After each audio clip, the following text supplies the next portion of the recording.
सुंदर ते ध्यान उभे विटेवरी सुंदर ते ध्यान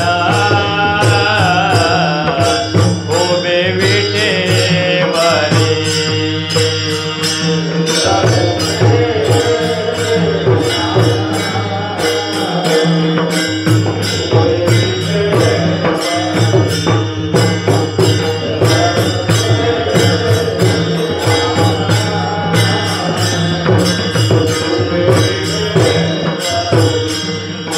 करकटे वारी ठेवोनिया करकटे वारी ठेवोनिया तुझे हात गळा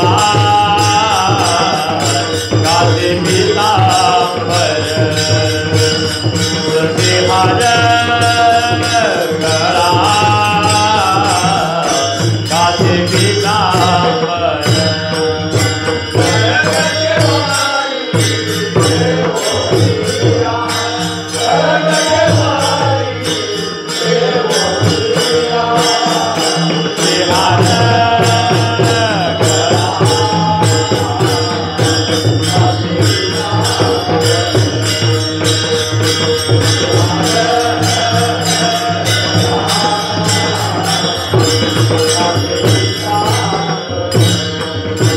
आवडे निरंतर हेची ध्यान आवडे निरंतर हेची ध्यान तुझे हात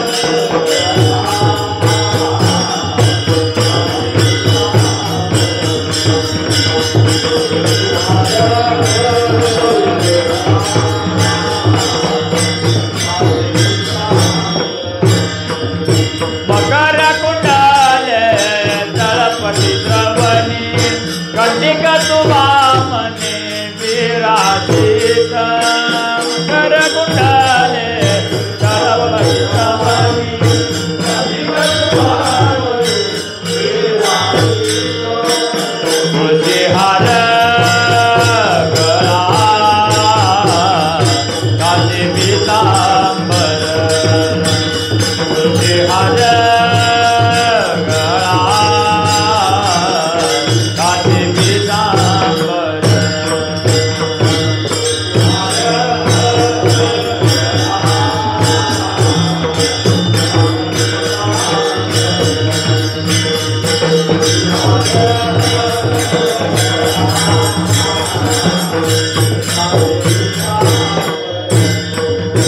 आवडे निरंतर हेची ध्यान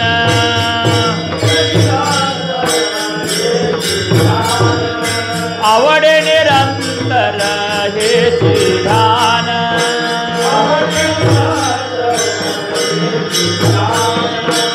तुझे हात गळा कासे पितांबर तुझे हात गळा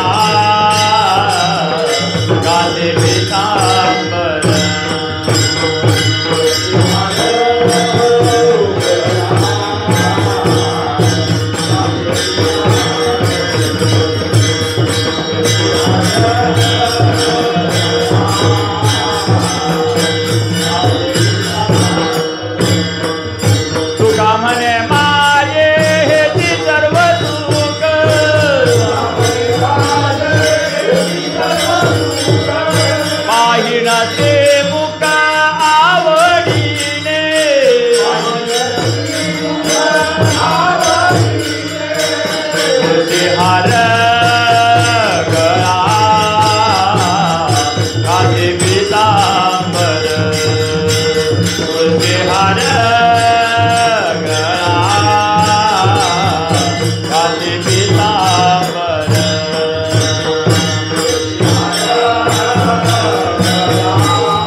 पीतांबर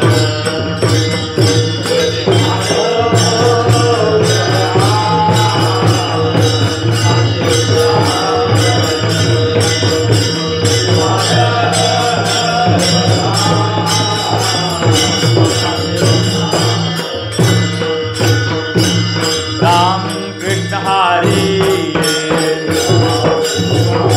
जय जय राम कृष्ण हरी जय जय राम कृष्ण हरी जय जय राम कृष्ण हरी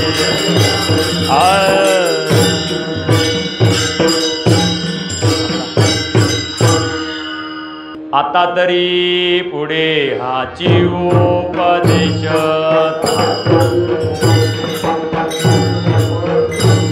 आता तरी पुढे हाची उपदेश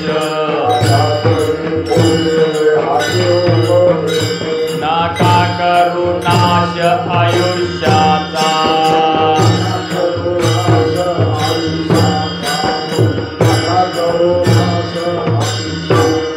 सकळांच्या पाया माझे दंडवत सकळांच्या पाया माझे दंडवत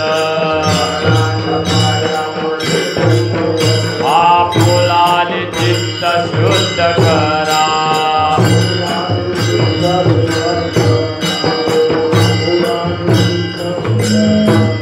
जित ते करावे देवाचे चिंतन जित ते करावे देवाचे चिंतन करुणीय मन एकविध इकडे करा करुणीय मन एकविध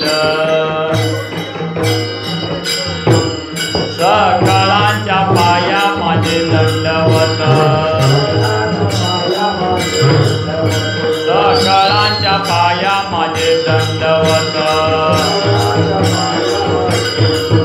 आपुलाले चित्त शुद्ध करा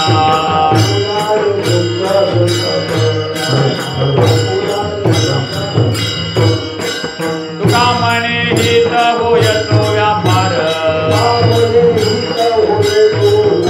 तुका म्हणे हित होयतो व्यापार करा काय फार शिकवावे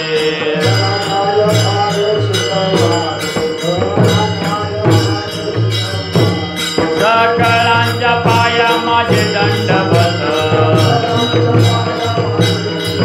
सकळांच्या पाया माझे दंडवत आपुलाले चित्त शुद्ध करा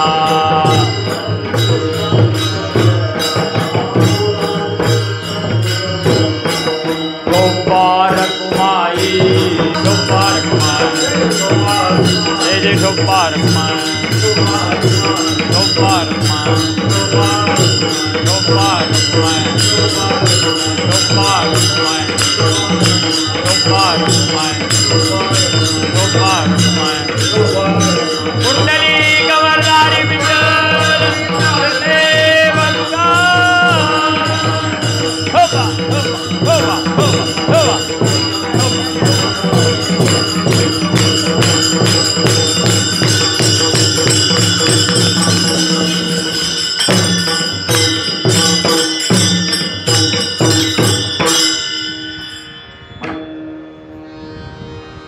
बोला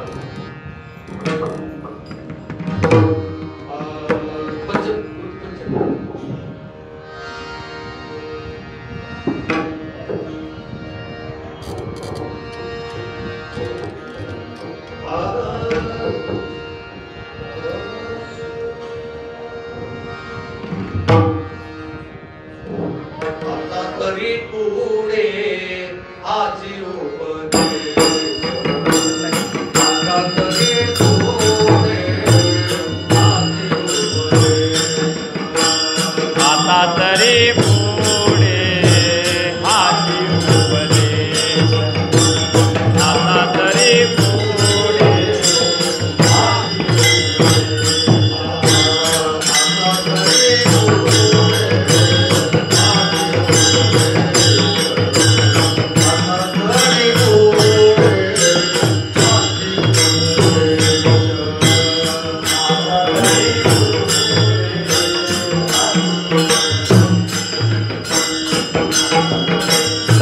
असताना बरोबर सेट करा. लय पण कमी नको, लय पण कमी नको.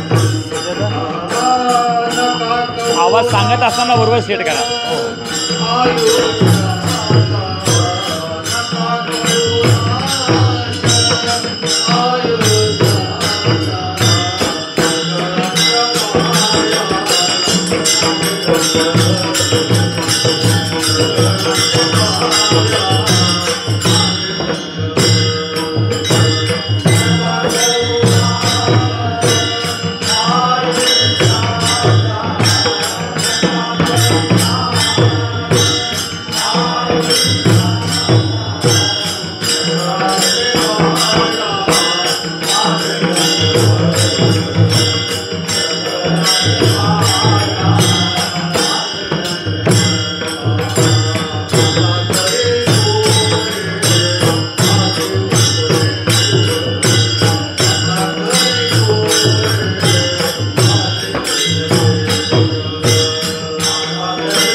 आता तरी पुढे हाची उपदेश, नका करू नाश आयुष्याचा.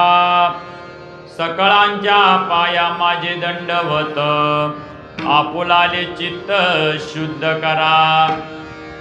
हित ते करावे देवाचे चिंतन, हित ते करावे देवाचे चिंतन. करोनिया मन एकविध, सकळांच्या पाया माझे दंडवत, आपुलाले चित्त शुद्ध करा.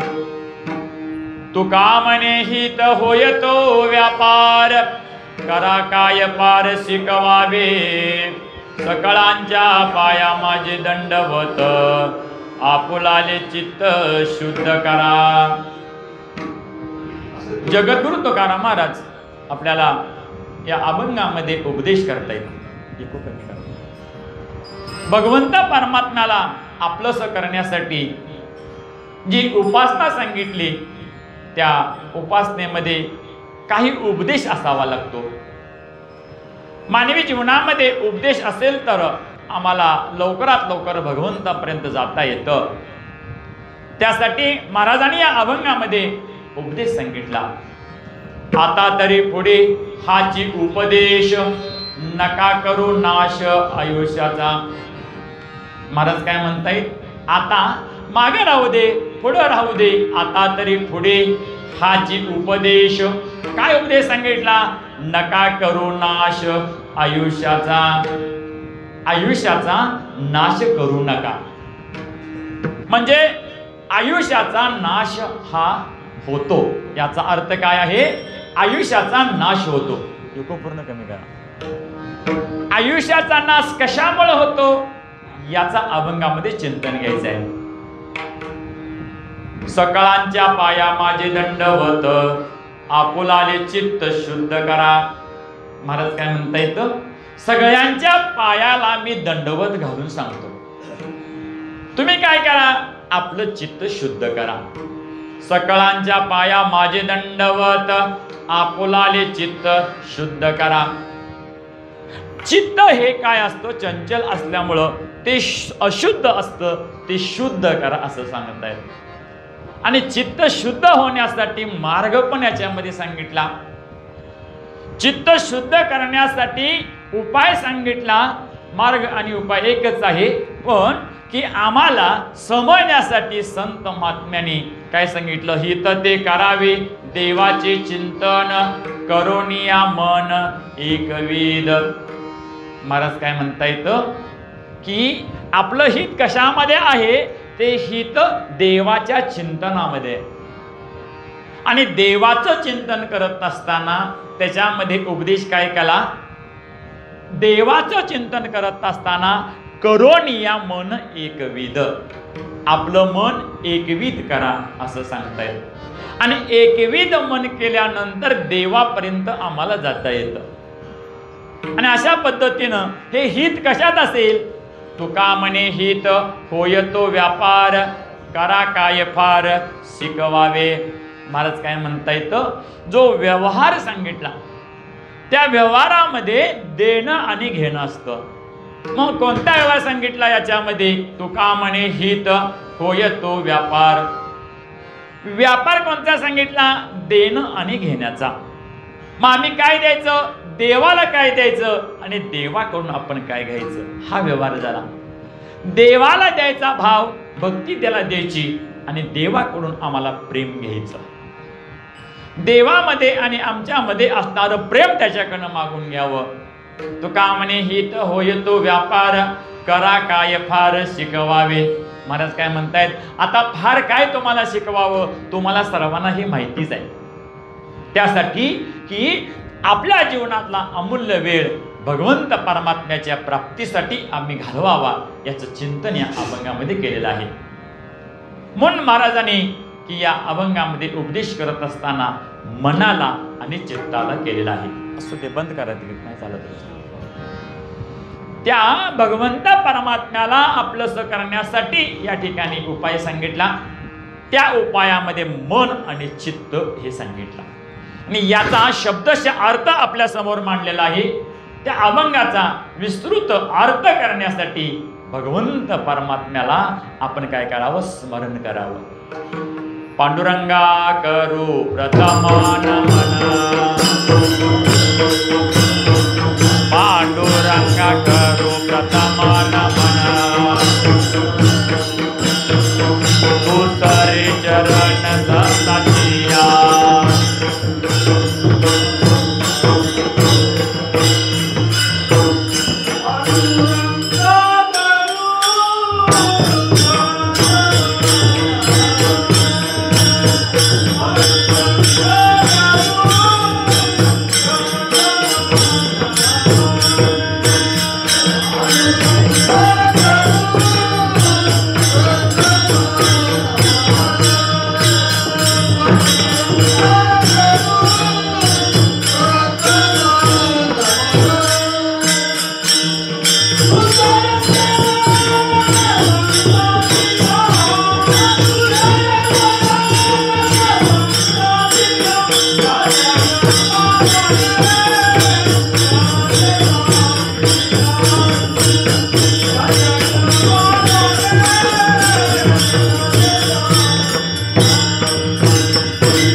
गुरुपीठे तटे भीमरत्यं वरं पुंडरीकाय धातु मुनिन्द्रं समागष्ट तिष्ठन्त मांदारकंदम परब्रह्मलिंगम भजे पांडुरंगम. त्या पांडुरंग परमात्म्याला नमस्कार केला.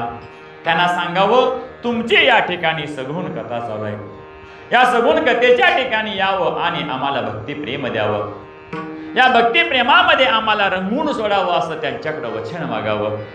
वचन ऐका कमळापती माझी रंकाची विनंती, कर जोडितो कथे काळी आपण असावे जवळी. त्या भगवंत परमात्म्याला आपण नमस्कार केला की त्यांना विनंती केली की तुम्ही कथेच्या ठिकाणी यावं आणि आम्हाला भक्ती प्रेम द्यावं. या भक्ती प्रेमामध्ये आम्हाला रंगून सोडल्यानंतर त्या देव आणि आम्ही एकच आहो याची अनुभूती आम्हाला द्यावी. अशा या देवाला नमस्कार केला. पण देव दाखवणारे कोण असतात? ते देव दाखवणारे संत मायबाप असतात. त्या संतांनाही आपण नमस्कार करावा लागतो. मग कोणत्या संतांना नमस्कार करावा? ज्यांनी हे लोकलेलं ज्ञान प्रगट केलं, अशी ज्ञानराज माझी योग्याची माऊली, ज्यांनी निगमवल्ली प्रगट केली, अशा ज्ञानराजाला आपण नमस्कार करावा. ओम नमो ज्ञानेश्वरा, ओम नमो ज्ञानेश्वरा,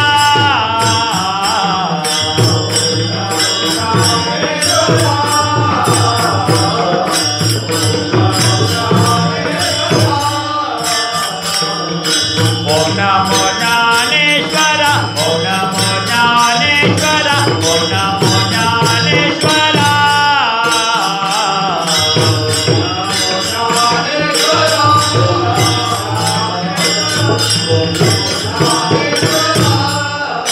करुणा करा करा दयाळा, करुणा करा करा दयाळा, तुला अनुग्रह दलो, तुला अनुग्रह दलो, तुला अनुग्रह दलो.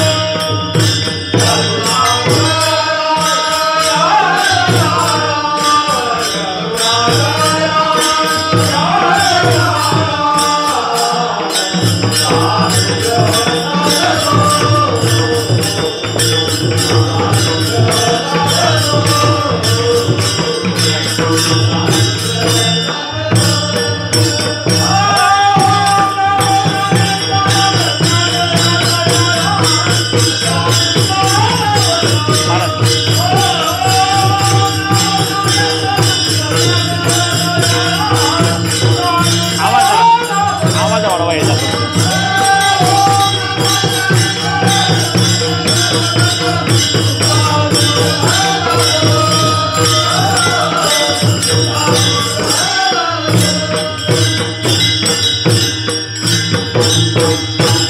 नमो सद्गुरु तुकया ज्ञानदीपा, नमो सद्गुरु सच्चिदानंद रूपा, नमो सद्गुरु भक्त कल्याण मूर्ती, नमो सद्गुरु भास्करा पूर्ण कीर्ती.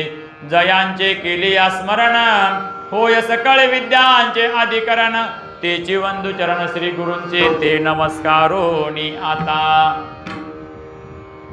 सदेह वैकुंठ गमन करणारे जगद्गुरु संत तुकाराम महाराज आपल्याला या अभंगामध्ये उपदेश करतायत. कोणता उपदेश करतायत? आता तरी पुढे हाची उपदेश नका करू नाश आयुष्याचा. महाराज काय म्हणतायत? आयुष्याचा तुम्ही नाश करू नका. मग आयुष्याचा नाश होतो कशामुळं? कशामुळं नाश होतो याचा विचार करणं गरजेचं आहे. आयुष्याचा नाश होतो म्हणजे आमचं अधपतन आहे. अधपतन कशामुळे होतं? अधपतन हे आमचं अवगुणामुळे होतं. मग अवगुणामुळे आमचं अधपतन होतं, त्यामुळं आम्हाला दुःख यातना भोगाव्या लागतात. त्यासाठी आमचं आयुष्य आहे, हे आयुष्य दुःखरूप असलेलं आयुष्य सुखरूप करणं, याला खरा उपदेश म्हणतायत. मग आमचा नाश कशामुळे होत असेल तर तो अवगुणामुळं. मग कोणत्या अवगुण? प्रवचनामध्ये शेवटला जाता जाता विषय झाला. काम, क्रोध, लोभ, मोह, मत्सर, अहंकार हे जे 6 शत्रू आहेत याला षडरूप म्हणतात. ते षडरूप आपल्या पाठीमागे लागलेत.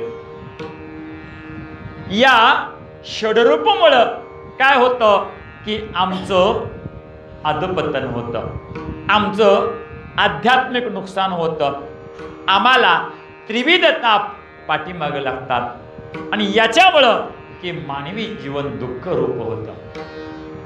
आणि हा नाश आपला होत असल्यामुळं मानवी जीवनाचं रहस्य आम्हाला समजू शकत नाही.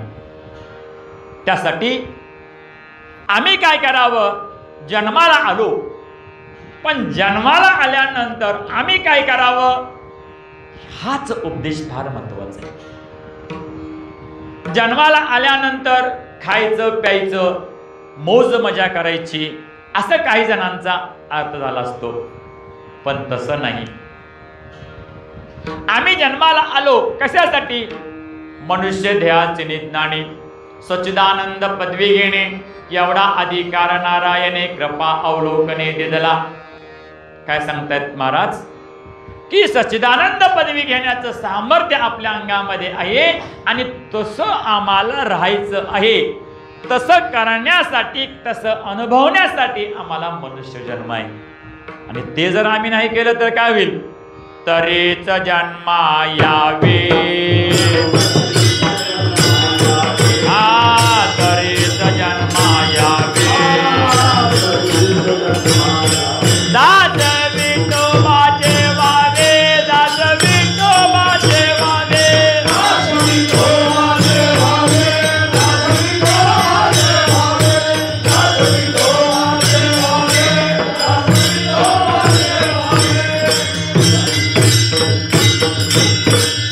काय सांगतायत, नाही तर काय थोडी स्वान सुकरे बापुडी. स्वान म्हणजेच काय, स्वान म्हणजे कुत्र आणि सुकर म्हणजे डुक्कर. जर मानवी जन्माला येऊन त्या विठ्ठलाला जाणलं नाही, त्या देवाची उपासना केली नाही तर काय होतं, त्यांचा सारखा आमचा जन्म होतो. त्यांच्या योनीमध्ये असणारं दुःख, हे दुःख आम्हाला भोगावं लागतं. त्यासाठी की आम्हाला तसा जन्म नको, आम्हाला मनुष्य देह निर्माण झालेला आहे. याच मनुष्य देहामध्ये साधन सांगितलं, आयुष्याच्या साधने सच्चिदानंद पदवी घेणे. म्हणजेच काय, सच्चिदानंद स्वरूप असणारं सुख आहे, ते सुख या देहाला जन्माला आल्यानंतर होतं. पण जर विठोबाचं ध्यान केलं तर आम्ही संसारामध्ये जन्माला आलो, संसारामध्ये जन्माला येऊन त्या विठ्ठलाला आपलंसं करायला पाहिजे. आलिया संसारा उठा वेग करा, शरण जा उदारा पांडुरंगा, हा उपदेश आहे. त्या विठ्ठलाला आम्ही शरण जायला पाहिजे. काया वाचा मनी चरणासी लागावी, अगर्वता करावी दास्य सकळ. त्या विठ्ठलाला आम्ही शरण गेल्यानंतर आम्हाला काय होतं की विठ्ठल भगवंत परमात्मा आणि आम्ही देव आणि भक्त आणि नाम यांचा त्रिवेणी संगमाचा आनंद आम्हाला भोगता येतो. याच्यासाठी की आम्हाला जन्म मिळाला, त्या जन्माची सार्थकता आम्हाला प्राप्त करण्यासाठी जीवनामध्ये आनंद भोगता आला पाहिजे, तो आनंद समजता आला पाहिजे. आणि मानवी देहामध्ये आम्ही जन्माला येऊन हेच सिद्ध करायचं आहे की तो देव आहे, तो देव विठ्ठल आहे, तो आणि आम्ही कोण आहोत. म्हणून ज्ञानोबा माऊलीने पहिल्याच अभंगामध्ये सांगितलं, तो हा विठ्ठल बरोवा. तो म्हणजे कोणता, तो म्हणजे विठेवरती उभा आहे तो. आणि हा म्हणजे कोणता, प्रत्येकाच्या हृदयामध्ये आहे तो. प्रत्येकाच्या हृदयनेशी मी अमुकाय स्फूर्ती अरणेसे ती वस्तू गा मी. महाराज काय म्हणता येतं, प्रत्येकाच्या हृदयामध्ये विठ्ठल आहे. तो विठ्ठल आणि आमच्यामध्ये असणारा विठ्ठल सगुण आणि निर्गुण दोन्हींचा संगम होऊन त्या संगमाचा आनंद आमच्या जीवनामध्ये आला पाहिजे, तरच आमच्या जन्माची सार्थकता प्राप्त होईल, अन्यथा होणार नाही. म्हणून की आता तरी पुढे हाची उपदेश. आता शब्द कसा झाला हो? पहाटे म्हणावा तरी लागू होतो, दुपारी म्हणावा तरी लागू होतो, रात्री म्हणावा तरी लागू होतो. आता तरी पुढे. कधी एकेका शब्दामध्ये किती महान अर्थ आहे बघा. आता म्हणजे कधी दुसरा अर्थ, आता तरी पुढे म्हणजे माग काहीतरी झाले, काय झालं? पाप झालं. आता तरी पुढे हाची उपदेश म्हणजे पाठीमागे आमचं अनिहित होतं. कुठं पाठीमाग? पूर्व आयुष्यामध्ये, त्याशिवाय पाठीमागच्या जन्मामध्ये. पाठीमागच्या जन्मामध्ये समजा पाप झाला असेल तर पुढील आयुष्य आहे हे आम्हाला आनंदानं घालवायचं आहे. त्यासाठी मागील जन्माचं विसरून जावा, पण पुढं तुम्ही काय करा? देवाची भक्ती करा. तुमचं हित कशात आहे हे तुम्ही जाणून घ्या. मागच्या जन्मामध्ये जरी पाप झालं असलं तरी त्या पापाचं उद्धारण झाल्याशिवाय राहत नाही. त्या भगवंत परमात्म्याला आपलंसं करा. मग ते पाप संचित स्वरूपामध्ये जर आपलं असलं तरी सुद्धा ते भोगण्याचं सामर्थ्य आपल्या अंगामध्ये प्राप्त होत येतं. अशामुळं एका भगवंताच्या भक्तीमुळं आणि अशी या देवाची उपासना ज्या वेळा आम्ही करू त्यावेळा देव भगवंत परमात्मा आपल्यावरती कृपा करत असतो. तो विटेवरती का उभा आहे हो? तो भक्तांना वरदान देण्यासाठी उभा आहे. आम्हा तुम्हा सर्वांचा जड जीवाचा उद्धार करण्यासाठी तो उभा आहे. त्या अवतार कार्यामध्ये बाकीचं काही नाही केलं, फक्त भक्तांचा उद्धारच केला. बाकीच्या अवतारामध्ये हातामध्ये शस्त्र आहेत, पण ह्या अवतारामध्ये काही नाही. कमरेवरती हात ठेवलेत आणि तुम्ही भक्ती करा. नवे नवे भक्ती करता करता देव त्या भक्तांच्या बरोबर आपलं देव पण विसरून त्या भक्तांच्या मध्येच नाचू लागला. नामदेव कीर्तन करी पुढे देव नाचे पांडुरंग, नाचता नाचता देवाचा गळला पितांबर, जणी म्हणे नामदेवा. काय सांगता येतं? देवाला आपला पंचा भेटल्याला सुद्धा कळला नाही. कारण का? तो भक्तांच्या मध्ये इतका विलीन झाला की त्याचं देवपण तो विसरून गेला. कशामुळं? तर एका भक्तांच्या प्रेमामुळं. म्हणून कमरेवरती हात ठेवलेत आणि हा भवसागर तुम्ही तरण्यासाठी या. हा भवसागर एवढाच आहे, तुम्ही भिवू नका. लाज भय शंका दुराविसी मान, तुम्ही या आणि भगवंत परमात्म्याच्या सेवेला लागा. हा अर्थ पांडुरंग परमात्म्याने सांगितला, हा उपदेश आहे. आणि सांगितलं कमरेवरती हात का ठेवले विठ्ठलानं. मागच्या अभंगामध्ये थोडं चिंतन झालं होतं बरं का, तरी पण स्मरणासाठी सांगतो. देवानं हात कमरेवरती ठेवले आणि आपली बोट जी आहेत सगळ्या बोटांचा निर्देश या ठिकाणी केला. कोणत्या ठिकाणी? तर या नाभी कमलाच्या ठिकाणी. आम्ही खेडूत भाषेमध्ये बेंबी म्हणतो. त्या ठिकाणी निर्देश काय केला असावा? त्याचं कारण काय असेल? तर मानवी देहामध्ये हे जे स्थान आहे नाभी स्थान आहे, ह्या नाभी स्थानावरती सगळा इंग्रजी शब्द सांगतो म्हणजे समजेल, समतोल, बॅलन्स म्हणतात त्याला. शरीराचा समतोल सगळा याच ठिकाणी, याच ठिकाणी एक चक्र आहे. जास्त अध्यात्मामध्ये न जाता त्या ठिकाणी तुम्ही स्थिर व्हा म्हणतायत, त्या ठिकाणी तुम्ही लक्ष द्या म्हणतायत. याच ठिकाणी सर्वस्व आहे. म्हणजेच काय हो? त्या ठिकाणी काय आहे नेमकं? त्या ठिकाणी भगवंत परमात्म्याचा काय आहे? शक्ती ऊर्जा स्थान त्या ठिकाणी.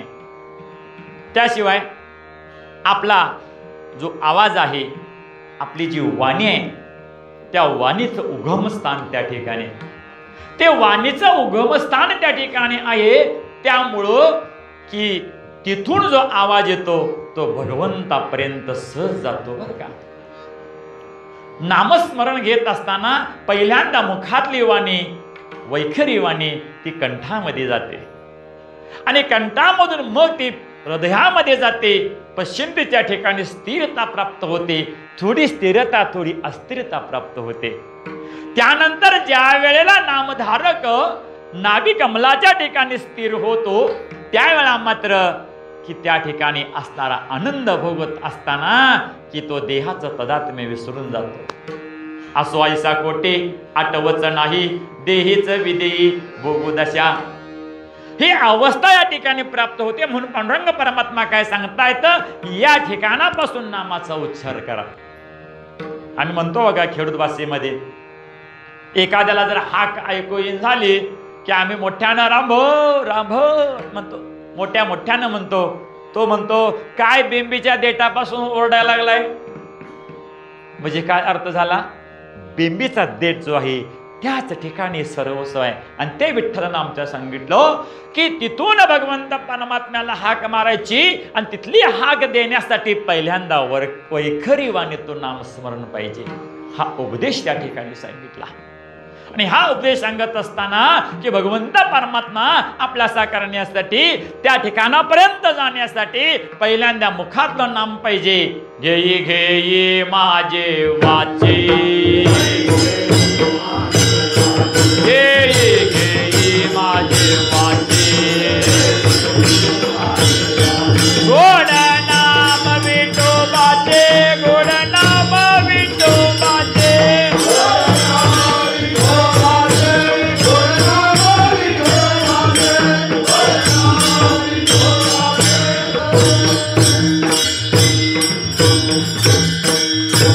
काय सांगतायत महाराज, घेई घेई माझे वाचे, गोड नाम विठोबाचे.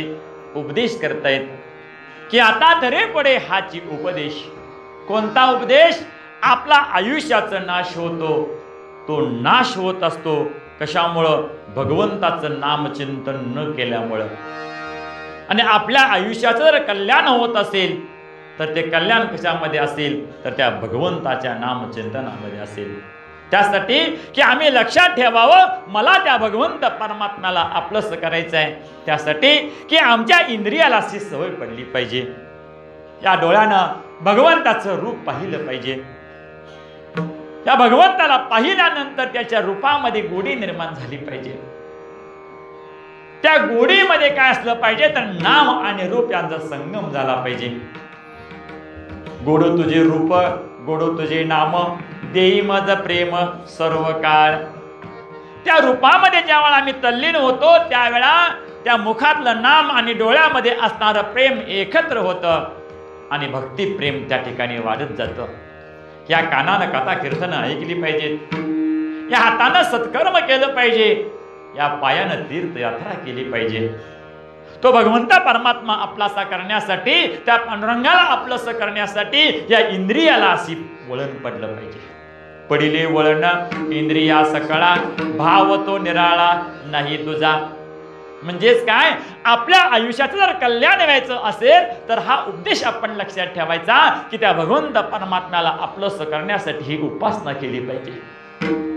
मग काही वेळा उपासना करत असताना जसं भागवतामध्ये नवविधा प्रकारची भक्ती सांगितली, त्याच पद्धतीनं श्रवण कीर्तन नामस्मरण पादसेवन अर्चन वंदन दास्य सख्य आत्मनिवेदन ह्या 9 प्रकारच्या भक्त्या सांगितल्या.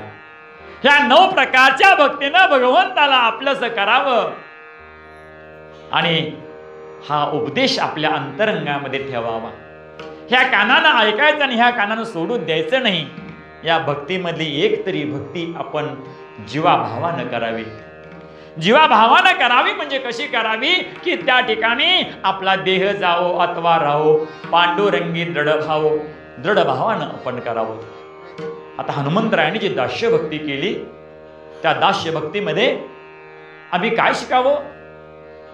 हनुमंतरायाने दास्य भक्ती करत असताना राम प्रभूंना काय जे आवडेल तेच हनुमंतराय करायचे. नवे राम प्रभूंना जे काय हवं आहे ते अगोदर त्याची पूर्तता करणारे म्हणजेच कोण असतील तर ते हनुमंतराय. आणि म्हणून तुकोबरायांनी त्या हनुमंतरायांच्याकडे भक्तीची वाट मागितली. काय भक्तेच्या त्या वाटा मज दाबाव्या सुबटा. का हो, त्याने जे दासत्व पत्करलं तसं आम्ही दासत्व आपल्या जीवनामध्ये पत्करणं फार गरजेचं आहे. आता पांडुरंगाच्या राऊळामध्ये काय हवाय? नाही, उद्या एकादशी आहे तर या ठिकाणी तुळशीचा हार केला पाहिजे. मला हनुमंतरायांचा शनिवार आहे, मला त्या रुईच्या पानांचा हार केला पाहिजे. हे आपलं आद्य कर्तव्य आहे. त्या देवाला जे आवडणार आहे ते जर आम्ही केलो तर काय होईल? ही उपासना होईल आणि उपासना झाल्यामुळं पुण्य संग्रह होईल आणि पुण्य संग्रह झाल्यानंतर आम्हाला आनंद प्राप्त होईल. आपल्यामध्ये आयुष्यामध्ये आनंद प्राप्त करायचा असेल तर काय करावं की ज्या भगवंत परमात्म्याला जे कर्म आवडतं ते कर्म करावं, पण त्या कर्माच्या ठिकाणी आपली आसक्ती नसावी. नैष्कर्म सिद्धीनं ज्यावेळेला आम्ही कर्म करतो, मनामध्ये कोणत्याही प्रकारची इच्छा प्रगट न करता जे कर्म करतो त्या कर्मापासून फळ हे चांगलं मिळत असतं बरं का. आणि मनामध्ये एखादा संकल्प करून, मनामध्ये एखादी इच्छा करून जर आम्ही कर्म केलं तर ते खालच्या पातळीचं कर्म होत असतं. शास्त्रामध्ये नाव आहे त्याला. तसं की पहिल्यांदा मनुष्य देहाला आल्यानंतर असं कर्म होत नाही बरं का. देवा, मी तुझी उपासना करतो पण माझं एवढं काम झालं पाहिजे. देव काय म्हणतो? ठीक आहे, पहिल्यांदा देव हा देण्याचं कार्य करतो बरं का. तो कृपावंत आहे, तो दयावंत आहे. तो कसा आहे? प्रत्येकाला जे हवं ते देतो, पण दिल्यानंतर आमचं कर्तव्य फार महान आहे बरं का. देव देतो आम्हाला, पण देव दिल्यानंतर त्या देवाला आम्ही विसरतो. हे आमचं दुर्भाग्य आहे. आणि अशा वेळेला जर आम्ही विसरलो तर ते कर्म बाधित होतं आणि त्याच्यापासून आम्हाला फळ चांगलं मिळत नाही. देवानं आम्हाला त्या कर्माची पूर्तता करण्यासाठी जे फळ दिलं ते फळ दिल्यानंतर आयुष्यभर त्याला आपण विसरता कामा नये. त्या प्रभू रामांची सेवा करण्यासाठी अनेकांनी भक्ती केली, पण त्याच्यामधलीच एक शबरी नावाची जी भक्त होती, मातंग ऋषीच्या आश्रमामध्ये पहिल्यांदा सांगितलं, तुला प्रभू रामचंद्र येऊन भेटतील. त्या मातंग ऋषींचा आशीर्वाद मिळाल्यानंतर तरुणपणापासून ते म्हातारपणापर्यंत ती काय करत होती? प्रभू रामाची वाट बघत होती. का वाट बघत होती? का वाट बघत होती? तो विश्वास होता. ते विश्वासाच्या पोटी म्हणजेच काय, जे कर्म सांगितलं ते कर्म स्थिरतेनं, दैवमानानं, म्हणजेच की भावनायुक्त अंतःकरणानं माझा राम येणार आहे ही भावना ठेवून ज्या वेळा शबरी माता रामाची वाट बघत होती ती उपासना झाली आणि त्या उपासनेमुळं प्रभू रामचंद्र प्रत्यक्ष भेटण्यासाठी आले. आणि आल्याबरोबर शबरी मातेनं काय दिलं असावं? त्यांना आपल्या डोळ्यातल्या अश्रूंचा अभिषेक पहिल्यांदा रामाच्या पादुकावरती घडला. आणि अशा या भक्त शबरी मातेला की ज्यावेळेला रामाने उचललं आणि प्रेमानं त्यांना आशीर्वाद दिला, त्या मातंग ऋषींच्या आशीर्वादामुळं की त्या शबरी मातेला काय झालं की प्रभू रामांची भेट झाली. तसं की आम्हाला संत महात्म्यांनी उपदेश करतायत. काय उपदेश करतायत? आम्हाला म्हणतायत की आमच्यामध्ये असणारं जे स्वस्वरूप आहे त्या स्वस्वरूपाची तुम्ही ओळख करून घ्या. त्या स्वस्वरूपाची ओळख करण्यासाठी तुमचं अज्ञान बाजूला ठेवा आणि त्या भगवंत परमात्म्याला आपलंसं करा. आम्हाला कशाची झोप आली हो? त्या अज्ञानाची झोप आली. संत महात्म्यांनी जागं केलं आम्हाला आणि सांगितलं, उठा जागे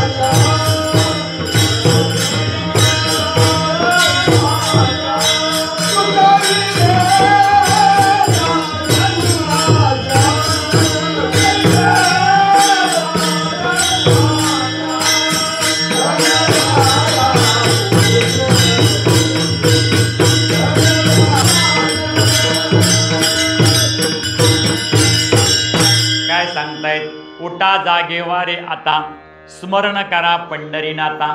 स्मरण करायला सांगितलं. स्मरण करणं म्हणजेच काय हो? स्मरण करा म्हणतायत. स्मरण केलं, कधी स्मरण करायचं असतं?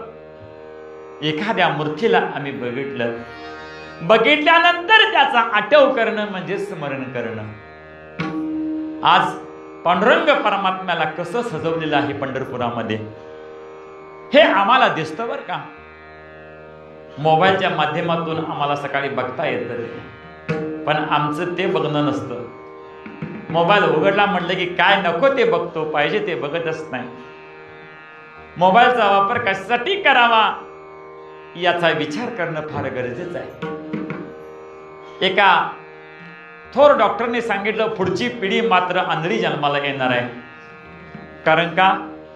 आईच्या गर्भामध्ये असतानाच आई त्याला मोबाईल शिकवते. म्हणजेच काय? 16 संस्कार आपल्या सनातन हिंदू धर्म संस्कृतीमध्ये आहेत. त्या 16 संस्कृतीमध्येच 16 संस्कारामध्येच गर्भसंस्कार नावाचा संस्कार आहे. तो संस्कार देत असताना जर गर्भवती जर स्त्री मोबाईलवरती सारखं जर ते बघत असेल, त्याचा परिणाम मात्र आतल्या बाळावरती होत असतो बरं का? याचं कारण शोधण्याची गरज नाही. डॉक्टरांनी आता असं अनेक शोध लावलेत की अशा 16 संस्काराचा अभ्यास केल्यानंतर मानवी जीवनामध्ये काय परिणाम होतो याचा विषय आला म्हणून सांगणं गरजेचं प्राप्त झालं की या 16 संस्कारामधनं आम्ही आमचं जीवन आनंदमय बनवू शकतो. विषय निघाला या मोबाईलवरती पांडुरंगाची मूर्ती सुंदर कशी दिसते हे बघितल्यानंतर सकाळी बघायचं आणि संध्याकाळी त्याचा आठवायचं म्हणजे स्मरण करायचं. उठा जागे वारे आता, स्मरण करा पंढरीनाथा. किंवा तुम्ही आता कोणत्या वारीतून आला? मी माघ वारी केली. त्या माघ वारीच्या वेळेला मी पांडुरंगाला कोणत्या रूपामध्ये बघितलं त्याचं स्मरण सतत करणं. त्याचं सतत स्मरण झाल्यानंतर की स्मरण झाल्यानंतर तो आनंद आम्हाला वाटला पाहिजे.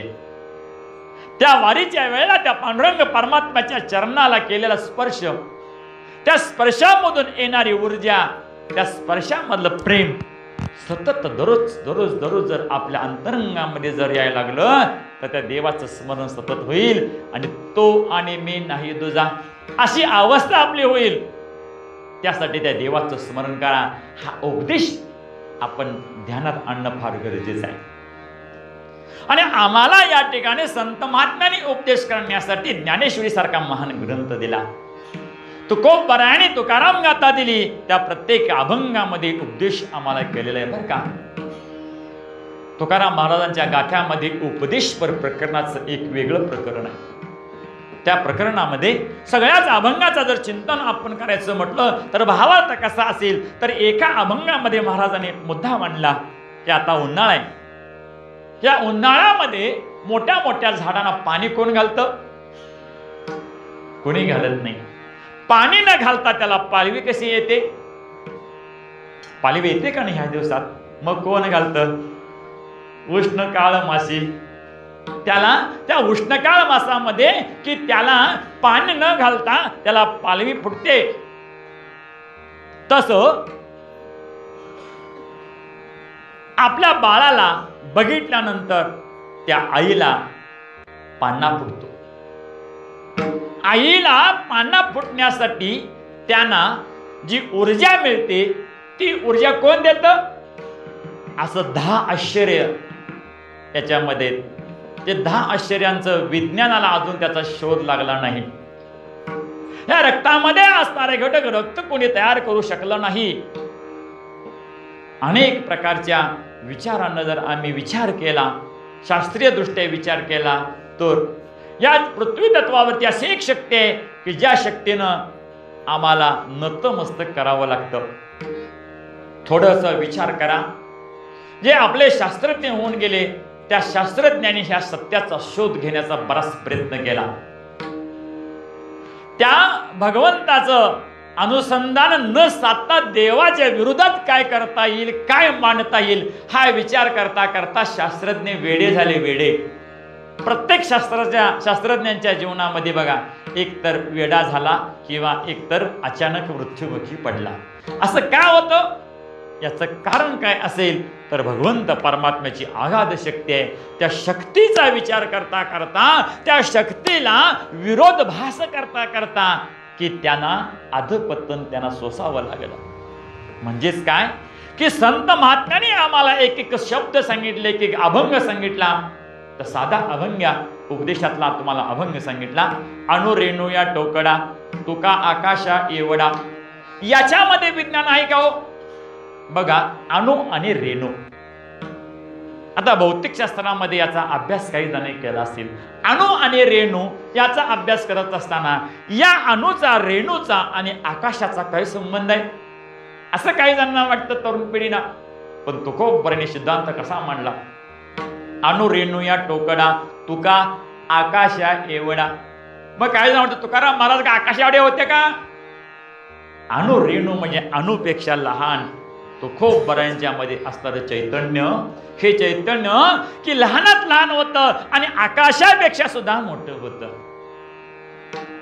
हा उपदेशवर अभंग आहे.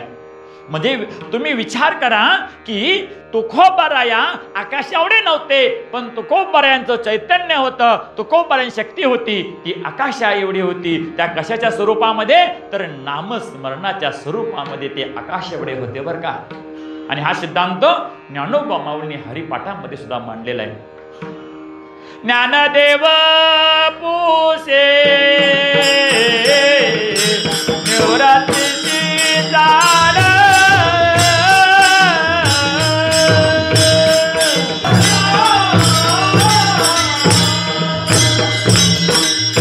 काय सांगतायत? ज्ञानदेव पुसे निवृत्तीशी चाड, गगनाहुनी वाढ नाम आहे. सिद्धांत काय सांगितला? अणु रेणू या टोकडा तुका आकाशा एवढा. इथं माऊली काय सांगतायत? ज्ञानदेव पुसे निवृत्तीशी चाड, गगनाहुनी वाढ नाम आहे. मग हे खरं आहे का हो? काय आताच्या पिढीना खरं आहे असं वाटतं? पण नासानं सिद्ध केलं बरं का. नासा म्हणजेच काय? एक संशोधन केंद्र आहे अमेरिकेमध्ये, जगाचं ते खरं मानलं जातं. त्याने काय सिद्ध केलं की त्यांच्या रडारमध्ये ओम नामाचा उच्चार त्या अवकाशामध्ये असताना रेकॉर्ड झाला. काय झालं? ओम असा आवाज त्यांच्या यानामध्ये रेकॉर्ड झाला. आणि मग त्यांना समजलं की नामाचा उच्चार एवढ्या अवकाशापर्यंत येतो. त्याने आता सिद्ध केलं, पण माझ्या ज्ञानोबा माऊलींनी त्याच वेळा सांगितलं. तुकोबरांनी ते सांगितलं अणु रेणू या टोकडा. आणि ज्ञानोबा माऊली काय म्हणतात? गगनाहुनी वाढ नाम आहे. याची शुद्धता, याचं खरं पण तुम्ही जाणून घ्या. आणि आता तरी पुढे हाची उपदेश, नका करू नाश आयुष्याचा. तुम्ही काय करा की आयुष्याचा नाश करू नका. आयुष्य नाश कशामुळे होतो?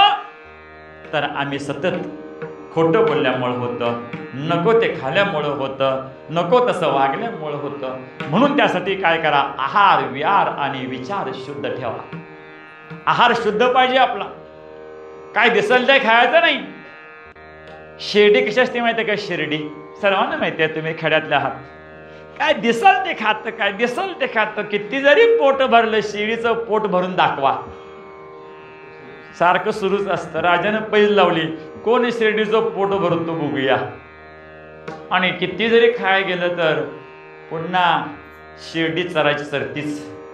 पण एका भाद्रानं म्हटलं, मी शिर्डीला चांगलं पोट भरून आणतो. राजा परीक्षा बघायचा. पुढं चारा ठेवला की शिर्डीचं पोट भरलं म्हणजे यायची शेंडा मारायचीच. एका भाद्रानं मात्र असं महाराजांसारखं होता.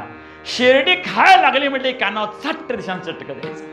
शिर्डी नुसतं तोंड लावलं म्हटलं की चटकं द्यायचं. शिर्डीचं पोट झालं आत भाकाळीला गेलं पोट. पोट काय? आता ह्यानं शर्यतीला आणली शिर्डी आपली. राजेसाहेब, मी माझ्या शिर्डीचं काय केलंय? पोट भरलंय. आता सगळी म्हणाला, हा वेडा आहे का म्हटले. पोट तर आत गेले आणि हे जर पोट भरलं कसं शिर्डीचं? म्हटला परीक्षा बघूया. बघा म्हटले, छप्पी दांडगी होती काठी, असे डोळ्यासमोर अशी काठी नेली शिर्डीच्या आणि असे धरायची. शिर्डीला असं नुसतं बघितलं की ती शिर्डीच्या काठीकडे बघायची, तिकडे बघितलं खायची इच्छा व्हायची नाही का. खायला तोंड केलं म्हटलं की सपाटा बसणार होता. तसं की शिर्डी काय खाली नाही, शिर्डीचं सोडून घ्या, शिर्डी सोडा, आपलं काय. हा धाबा दिसला की गाडी थांबलीच, हा गाडा दिसला की गाडी थांबलीच. कुठं काय ह्या जिबीचं चोचरं काय पुरवावं काय नाही, याला काहीतरी मर्यादा असतात बरं का. म्हणजेच काय खावावं, काय बोलावं, कसं बोलावं, यात आमचं हित आहे. आणि हे आपण विचार केला पाहिजे. आहार विहार आणि उच्चार, आपला शुद्ध उच्चार पाहिजे, आपलं बोलणं चांगलं पाहिजे. दुसऱ्याच्या अंतःकरणाला की भिडेल असं कधीही आपण बोलू नये. ते पाप होतं आपल्याकडून. जैसे साच आणि मवाळ, मितोले आणि रसाळ, शब्द जैसे कल्लोळ अमृताचे. आपलं बोलणं असं असावं की दुसऱ्याला आपल्या बोलण्यापासून अमृतासारखा त्यांना छंद लागला पाहिजे. नवे आपल्या बोलण्यामध्ये मृदुता पाहिजे, आपल्या बोलण्यामध्ये सत्यता पाहिजे. आई आपल्या बाळाला कसं बोलते हो, आई बाळाला बाकीचे कितीही बाळ चुका करू दे, दुसऱ्याच्या खिशातून पैसे चोरून घेतलं तर आई काय मान्य करत नाही का. माझं बाळ म्हणजेच काय की आई कशी बाळावरती प्रेम करते बघा. त्या बाळावरती असणारं प्रेम आहे, त्या प्रेमाच्या ठिकाणी आपुलकीपण आहे. तसं की भगवंत परमात्मा तो आपलासा करण्यासाठी त्या देवावरती निश्चित प्रेम करा. तो प्रेम केल्यानंतर तो आम्हाला आपलासा केल्याशिवाय राहत नाही. त्या भगवंत परमात्म्याची तुम्ही उपासना करा, तो देव आम्हाला कृपा आशीर्वाद दिल्याशिवाय राहणारच नाही.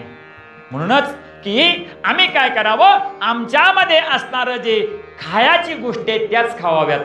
हे खायचं नाही, हे प्यायचं नाही, कुठला पण कसा पण विचार करायचा नाही. आपल्या वारकरी संप्रदायामध्ये काही पत्ते आहेत, ती पत्ते ज्याने पाळली त्याचा आहार शुद्ध झाला म्हणून समजावा.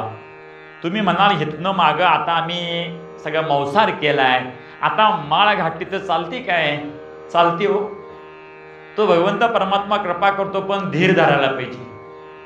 तुम्ही मौसार केला असाल तर त्याच्यातल्या रक्तामध्ये उतरलेले जे गुण आहेत ते गुण जाण्यासाठी तुम्हाला 12 वर्ष काय करायला पाहिजे की त्याचं पत्ते पाळायला पाहिजे. जोपर्यंत एक तप पूर्ण होत नाही तोपर्यंत आपल्या रक्तातील ते दोष जाणार नाहीत. त्यासाठी आपण काय करावं, त्या भगवंत परमात्म्याला आपलंसं करण्यासाठी त्या देवाची उपासना करावी. आपला नाश याच्यातून होतो म्हणून आपलं विचार कसा असावा, शुद्ध विचार असावा. शुद्ध विचार असल्यानंतर आमचं आचरण पण शुद्ध होत असतं. मग विचार कसा करावा, आम्ही विचार करावा की मला देह मिळाला म्हणून अहंकारानं फुगून जायचं नाही, किंवा की सर्वांना चितू करायचं नाही. आम्हाला आयुष्य मिळालं पण ते आयुष्य कसं आहे माहिती आहे काय, क्षणभंगुर नाही भरवसा, वारे सावध थोडा माया असा. आणि असं करता करता विचार करायला सांगितला संत महात्म्यांनी. कोणता, क्षणोक्षणी हाची करावा विचार, क्षणोक्षणी हाची करावा विचार.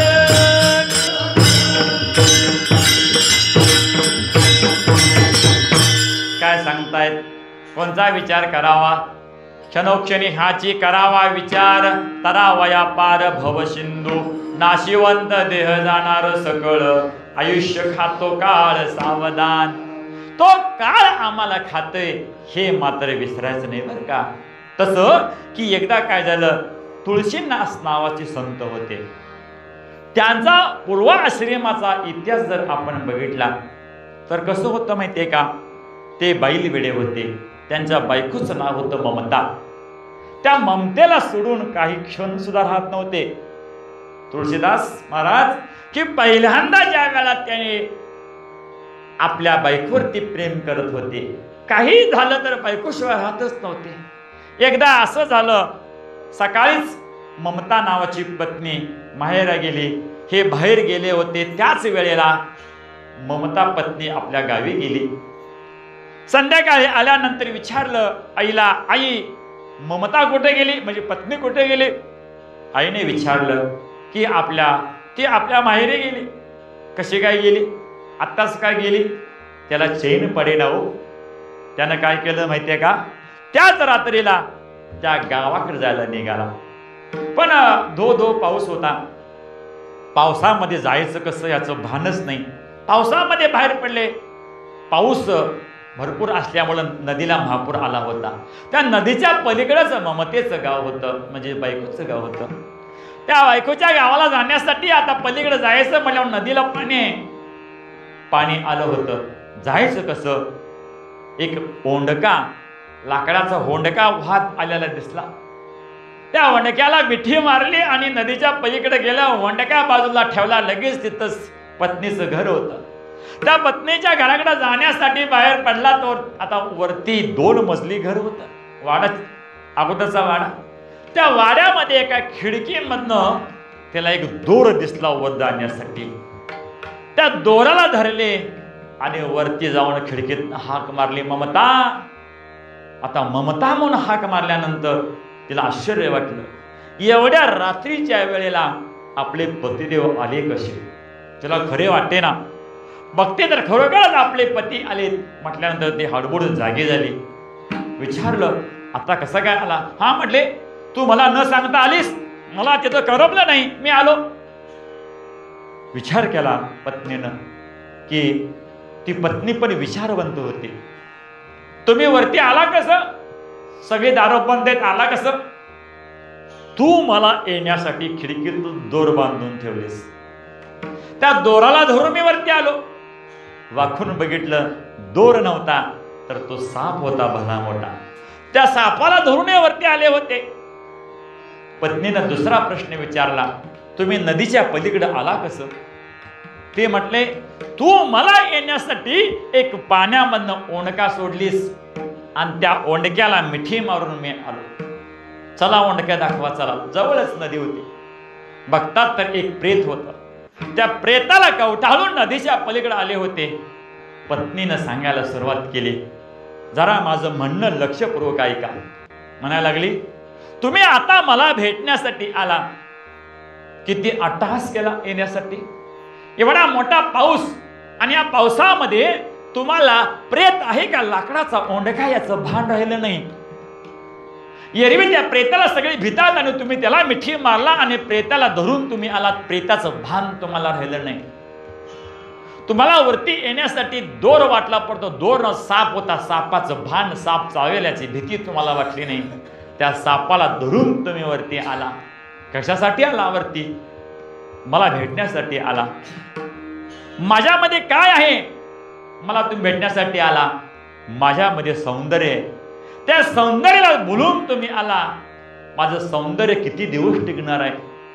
माझं सौंदर्य आयुष्यभर टिकणार नाही. जोपर्यंत तारुण्य आहे तोपर्यंत हे सौंदर्य टिकणार आहे. त्या सौंदर्य गेल्यानंतर तुम्ही जीवन जगणारा कसं? प्रश्न केला.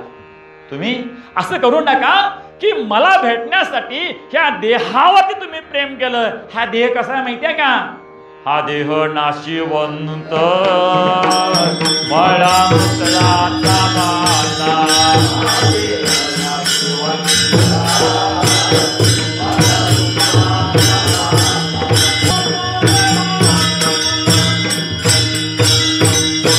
हा देह नाशिवंत आहे. या नाशिवंत कुचक्या नासक्या देहावरती तुम्ही प्रेम केला. पण या देहावरती एवढं प्रेम केला. एवढंच प्रेम जर प्रभू रामांच्या वरती केलं तर राम तुम्हाला भेटल्याशिवाय राहणार नाही. आता तरी पुढे हाची उपदेश नका करू नाश आयुष्याचा. पत्नी म्हणायला लागली, आता तरी पुढे हितनं मागं माझ्यावरती प्रेम केलं, तेच प्रेम तुम्ही प्रभू रामावरती केलं तर राम प्रभू तुम्हाला प्रसन्न झाल्याशिवाय राहणार नाही. लगेच जीवन बदललं बघा. त्या तुळशीदासाने की पत्नीचं पाय धरलं, तूच माझी पहिली गुरु म्हणून संकल्पना केला, निश्चयाचं बळ केलं आणि प्रभू रामाची भेट झाल्याशिवाय मी आता परतणार नाही हा निश्चय केला आणि उपदेश मनामध्ये घेतला आणि अरण्यामध्ये प्रभू रामाच्या चिंतनाला निघून गेले. का हो? किती विचार केला. विचार बदलला कधी? ज्ञानोबा माऊली तेच म्हणतायत, तरी झडजोडूनी वैलाने ग या भक्तीच्या वाटेला जिया पावशी अभ्यंग निजधाम माझे. किती छान ओवी सांगितली माऊलीनी. झडजोडणी एका क्षणात काय कळायला पाहिजे की त्यागाची भूमिका निर्माण झाली पाहिजे, तो त्याग मनामध्ये आला पाहिजे. आता आयुष्य आपलं की जाणार आहे याची संकल्पना ज्या वेळा मनामध्ये रुजेल त्यावेळा मात्र त्यागाची भूमिका झाल्याशिवाय राहत नाही. त्याच वेळा की त्या तुळशीदासांना प्रभू रामाने भेट दिली आणि त्यांच्यासारखं श्री रामचरित्र मानस तो महान ग्रंथ तयार झाला. त्यांची भक्ती राम सुद्धा त्यांच्यामध्ये काय व्हायला लागले की तल्लीन व्हायला लागले. सांगण्याचा भावार्थ कुठला असेल तर काही घटना अशा घडतात की जीवनामध्ये काया पालट होऊन जातात. तुम्हाला एक प्रतिज्ञा सांगतो की आज एक तरी संकल्प तुम्ही असा करा की माझ्या जीवनामध्ये एक आनंदाची पर्व चालू होईल. त्यासाठी एखादा संकल्प असा करा की तो पुढच्या वर्षापर्यंत मी टिकवणार आहे. असा संकल्प काही करा, काही म्हणा की सकाळी उठल्या उठल्या बरोबर मी माझ्या हाताकडे बघीन आणि माझ्या देवाला स्मरण करेन. कराग्रे वसते लक्ष्मी करम ते म्हणजे तुम्ही श्लोक म्हणा नाही म्हणाला येऊ दे, पण नुसता हात करा आणि हात करून अंतःकरणपूर्वक त्या भगवंत परमात्म्याला एक नमस्काराचं तुम्ही काय करा व्रत सांभाळा, एक वर्षभर सांभाळा. मग ह्या अभंगाची सार्थकता प्राप्त होईल. आता तरी पुढे हाची उपदेश नका करू नाश आयुष्याचा. आणि जर तुम्ही हे व्रत केलं तर आयुष्याचा नाश होणार नाही, तो भगवंत परमात्मा कृपा केल्याशिवाय राहणार नाही. आणि अशी त्यागाची भूमिका आपली असली पाहिजे. भक्ती, ज्ञान आणि वैराग्य ह्या त्रिविधींचा संगम आपल्या जीवनामध्ये झाल्याशिवाय आपल्या जीवनामध्ये आनंद आम्हाला मिळत नाही. म्हणून एका क्षणामध्ये आमचं जीवन बदल्याचं सामर्थ्य आपल्यामध्ये पाहिजे, एवढी त्यागाची भूमिका पाहिजे. मग तुम्ही म्हणाल मी ह्या वर्षी घर बांधलं, एवढी शेती घेतली, एवढी सगळी धनसंपदा केली, मग त्यागाची भूमिका कशी करू? तो काळ काय तुमची वाट बघत बसला नाही काय? आता एवढं लग्न होऊ दे, आता एवढं सगळं होऊ दे, मग तुला न्यायचं नाही. वरच्या देवाची तुटली दोरी, खालचा देव काय करून चालत नाही बोंबल्या मारला तर काय अर्थ नाही. म्हणूनच किती धनसंपदा असली, अनेक राजवाड्याने सुद्धा देवाच्या उपासनेसाठी राज्याचा त्याग केला आणि आपला उपदेश त्यांनी मान्य केला. तसं की मैनावती ज्या वेळेला राज्यामध्ये होती, गोपीचंद राजाची आई, त्या गोपीचंद राजाच्या आईनं काय केलं हो? ज्या वेळा गोपीचंद राजाला सगळ्या राण्या स्नान घालत होत्या आणि कोण तेल लावते, कोण उठणं लावते, कोण पाणी आणते, आणि हा सोळा मैनावती आई वर्ण माढीवरनं खाली बघत होती. आणि बघता बघता की त्या आईला रडू आवरलं नाही. मैनावती रडायला लागली आणि रडणारे अश्रू त्या गोपीचंदाच्या अंगावरती पडले. गोपीचंदाला त्या अश्रूंची जाणीव झाली, कारण डोळ्यामध्ये अश्रू असतात, त्या अश्रू उष्ण आणि गार असतात. दुःखाचेही अश्रू त्यांची उष्णता आणि आनंदाचे अश्रू त्यांची क्षीणता. हे मैनावतीला बघितल्यानंतर की गोपीचंद राजा सगळ्या राण्याला बाजूला सरलं आणि आईला भेटण्यासाठी गेले. आई, तू का रडतेस? तुला कोणी त्रास दिला सांग, मी त्याला शिक्षा करतो. कशामुळे रडतेस त्याचं कारण सांग. आई रडायला लागली. आई रडता रडता सांगायला लागली, तुझे वडील तुझ्यापेक्षा अति सुंदर होते. त्या मैनावाला दुःख झालं होतं की आंघोळ घालताना जो शरीर होतं गोपीचंदाचं इतकं सुंदर दिसायचं, आणि या शरीराला सुद्धा काळ आता घेऊन जाणार आहे. कारण का? त्या गोपीचंदानं देव जाणणारं ज्ञान त्याच्याजवळ नव्हतं. त्या गोपीचंदानाकडं की देवाचं सामर्थ्य काय नाही, त्याला ओळखता येणार नाही, हा भाव की मैनावतीनं मनामध्ये ठेवला होता. आणि अश्रू त्या गोपीचंदाच्या अंगावरती पडले होते. गोपीचंदाला आईनं सांगितलं, तुझ्यापेक्षा 10 पटीनं सुंदर तुझा बाबा होता, पण काळानं या ठिकाणी मात केली, काळ त्याला घेऊन गेला आणि पुढचं आयुष्य सगळं दुःखदायक झालं. म्हणूनच मला दुःख वाटतं की तुला सुद्धा जर काळ असा घेऊन गेला तर तुझं काही उपयोग होणार नाही. या जन्माला येऊन जर देव नाही जाणला, देवाला जर नाही जाणलं तर आपल्या जीवनाची सार्थकता प्राप्त होणार नाही. त्यासाठी मला दुःख झालं. आई सांग म्हटले, मला काय करायचं सांग, मी ते करीन. राजानं स्वीकारलं. आई सांगायला लागली, म्हटले की आपल्या राजाच्या बाहेर गुरु महाराज आलेले आहेत, आणि त्याचा तू अनुग्रह घेतला पाहिजेस. जलिंदरांच्याकडून तू अनुग्रह घे आणि तुझ्या जीवनाचं रहस्य तू शोधून काढ आणि तो जीवन आनंदमय पावनमय कर. संकल्प केला. काही क्षणामध्येच की त्यानं विचार बदलला. आता तरी पुढे हाची उपदेश नका करू नाश आयुष्याचा. आई सांगायला लागली, तू एवढ्या ऐश्वर्यामध्ये आहेस आणि इथून मागे तुझं आयुष्य गेलं, ते नाश पावलेलं आहे. ते आयुष्य आता तू काय कर, सार्थक केला. आणि त्या गुरूंच्या जवळ गेलं आणि दीक्षा घेतली. सगळ्या राज्याचा त्याग केला, सगळ्या राजवैभवाचा त्याग केला, राण्यांचा त्याग केला. माणसाच्या जीवनामध्ये काही आश्रम असतात बरं का. त्यामध्ये काय असतं की पहिल्यांदा असतो ब्रह्मचर्याश्रम, त्यानंतर असतो की गृहस्थाश्रम, त्यानंतर असतो की वानप्रस्थ आश्रम नाही, त्यानंतर असतो संन्यास आश्रम आणि त्यानंतर शेवटी वानप्रस्थ आश्रम असतो. ह्या चारही आश्रमाच्या अनुरोधानं आपलं जीवन जगत असतो बघा. लहानपणामध्ये ब्रह्मचर्याचं पालन करून त्यावेळेला आपल्या शरीरामध्ये पुष्टी तयार होत असते, धैर्य प्राप्त होत असतं आणि त्याच वेळेला की तरुणपण ज्या वेळेला होतं त्यावेळेला आपण म्हणजे गृहस्थ आश्रमी होतो, लग्न होतं, गृहस्थ आश्रमामध्ये आपलं जीवन काळ आम्ही जगत असतो. काही कालखंडानंतर मग काय होतात की मुलं मोठी होतात. मुलं मोठी झाल्यानंतर आपली थोडी केस पिकतात आणि एक केस पिकल्यानंतर काय करावं की आपला सगळा गृहस्थ आश्रमाची जबाबदारी मुलांच्या वरती द्यायची असते आणि मुलांच्या वरती दिल्यानंतर मग त्यावेळेला आपला आश्रम बदलावा लागतो. तो कोणता असेल तर तो म्हणजे संन्यास आश्रम. म्हणजे संसारामध्ये आम्ही जे व्यवहार केलं त्याला संन्यास आश्रम, त्याचा सगळा त्याग करायचा, मुलांच्या हातामध्ये कारभार द्यायचा.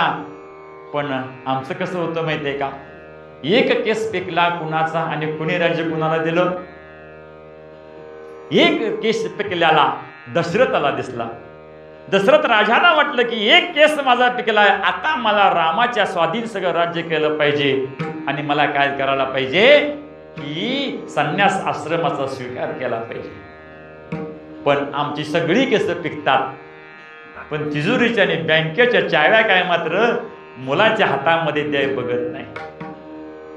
का हो, त्याला आश्रम कोणता म्हणावा? संन्यास आश्रम त्याला म्हणता येणार नाही. तो संन्यास आश्रम म्हणजेच काय, सगळी आसक्ती सोडायची आणि भगवंत परमात्म्याच्या सेवेला आपण लागावं. त्या गोपीचंद राजानं असंच केलं, सगळा त्याग केला आणि वानप्रस्थ आश्रम म्हणजेच काय की वानप्रस्थ आश्रमाचा स्वीकार केला, राजाचा त्याग केला. गोपीचंद राजा ज्या वेळा बहिणीच्या राज्यामध्ये गेला, बहिणीच्या दरबारामध्ये गेल्यानंतर त्या बहिणीला म्हणायला लागले, काय हा तुझा जोगी तुझा भाऊ जोगी झाला, या अवहेलना करू लागले. किती त्यागाची भूमिका असते संन्यासाची हो.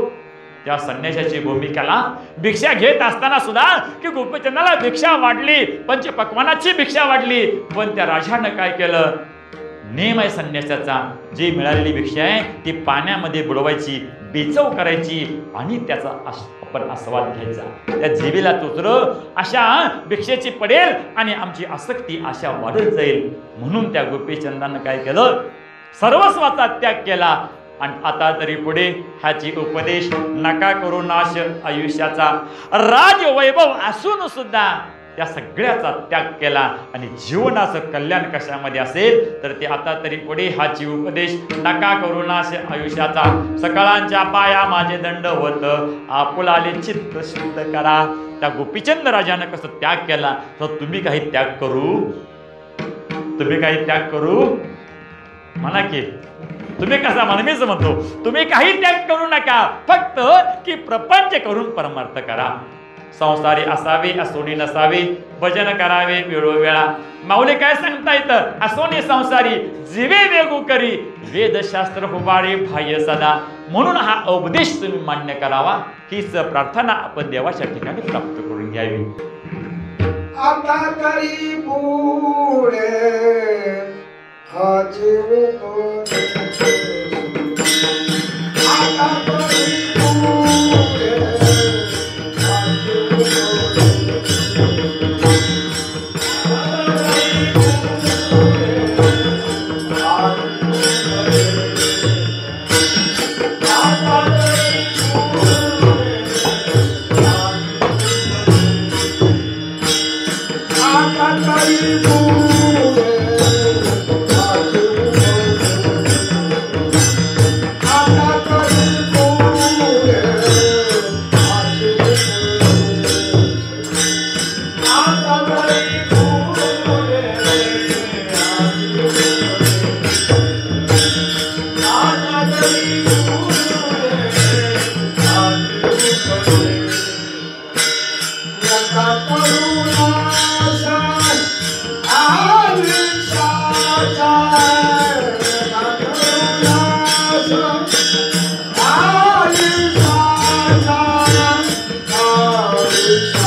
सकळांच्या पाया माझे दंडवत, आपुलाले चित्त शुद्ध करा.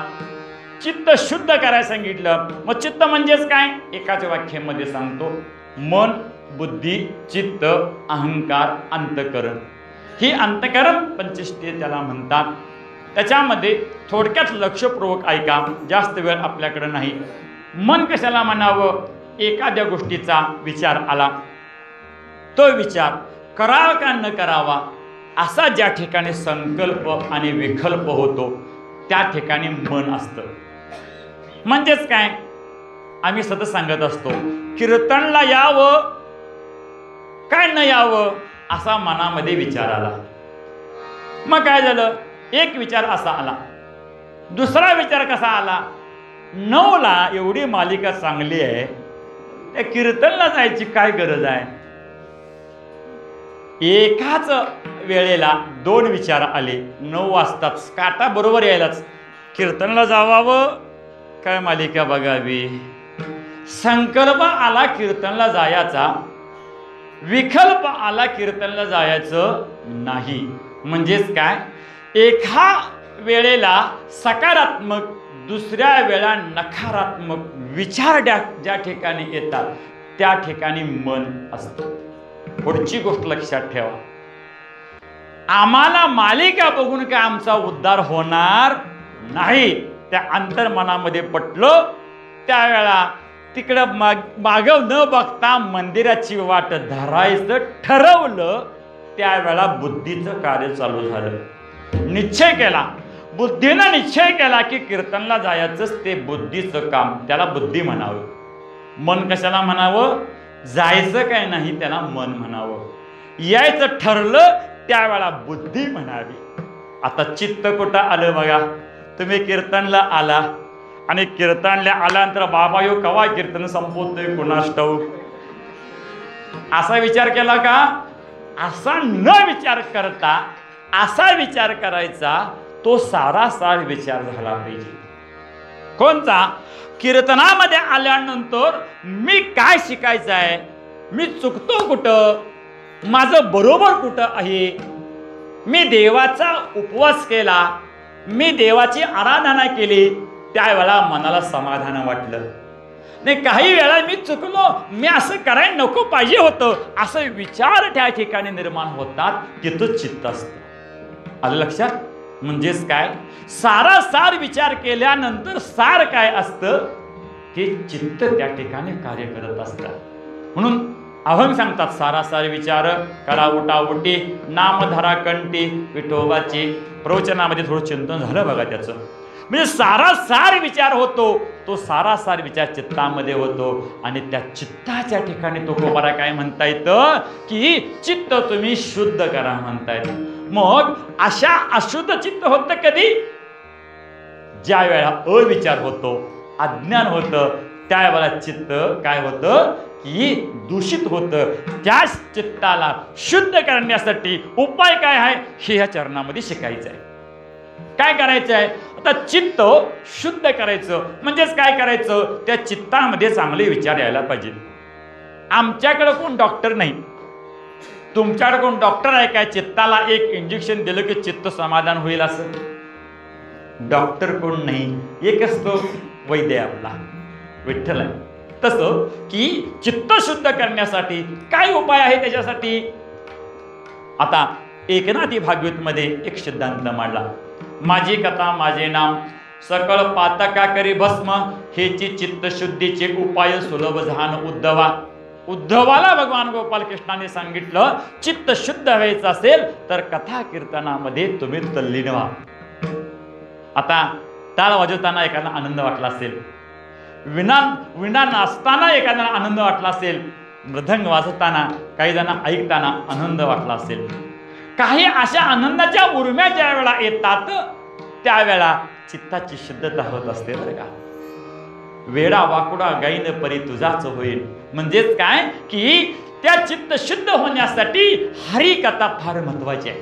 त्या कथेमध्ये चित्त शुद्ध होत असतं. भागवतामध्ये जनक राजाने जी कथा ऐकत असताना माया अवधेमध्ये याज्ञवल्क ऋषींनी अग्नी आणला होता. सगळी कथा सांगणार नाही, वेळ नाही आपल्याकडं. त्या सगळ्या राजवाडा झोपड्या सगळ्या जळायला लागल्या, ऋषी मुनी सगळे पळायला लागले. पण जनक राजानं आसन सोडलं नाही. कारण का की त्या भगवंत परमात्म्याची मी कथा ऐकायला लागलोय. कथा ऐकत असताना काहीही झालं तर कीर्तनामधनं उठायचं नाही किंवा कथा झाल्याशिवाय उठायचं नाही हा संकल्प असतो. जनक राजाचा पाय जळायला लागला. जनक राजाला म्हणायला लागले, तुमचा पाय जळायला लागलाय. जनक राजाने उत्तर दिलं, तो पाय जाणं अग्नी जाळं, मला या याज्ञवल्क ऋषींच्या समोरून मला उठायचं नाही. का तर त्या ठिकाणी कथा ऐकताना चित्ताची शुद्धता होते असं आपण ऐकलं पाहिजे.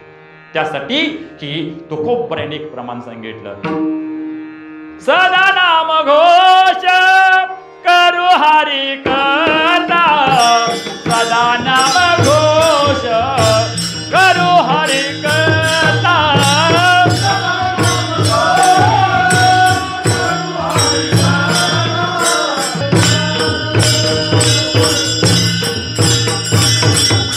काय सांगतात महाराज या अभंगामध्ये पण बघा, सदा नामघोष, कधी रात्री दिवसा दुपारी कधी सदा नामघोष करा. त्या नामघोष केल्यामुळं चित्ताला समाधान प्राप्त होईल. त्याचबरोबर तुकोबराने एका अभंगामध्ये सांगितलं, चित्ताला समाधान पाहिजे असेल तर काय करावं, आहे त्या परिस्थितीमध्ये आनंद मानावा. ठेविले अनंते तैसेची राहावे, चित्ती असू द्यावे समाधान. चित्ताला समाधान वाटलं पाहिजे आणि चित्ताला समाधान वाटण्यासाठी सुख असू दे दुःख असू दे स्थित प्रज्ञेची अवस्था भगवंताने कशी गीतेमध्ये सांगितली तशी आपली अवस्था झाली की चित्ताला समाधान प्राप्त होत असतं बरं का. त्या चित्ताच्या समाधानावरती आपलं शरीरशास्त्र आहे बरं का महाराज.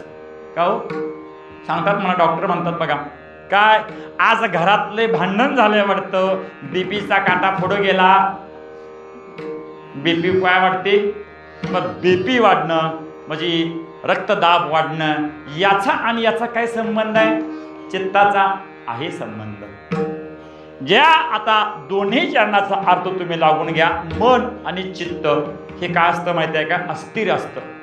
म्हणून अस्थिर मन जे असतं ते चित्ताची अवस्था मनाची अवस्था बदलली की मग शुगर वाढते, बीपी वाढते, अनेक आजार त्या ठिकाणी होत असतात. एकच वाक्य सांगतो, 90% आजार हे मानसिक असतात आणि 10% आजार हे शारीरिक असतात. नोंद करून ठेवा. मनाची ज्या वेळा विचारधारा बदलते त्यावेळा आजारानं आपल्यावरती आक्रमण केलं म्हणून समजावं.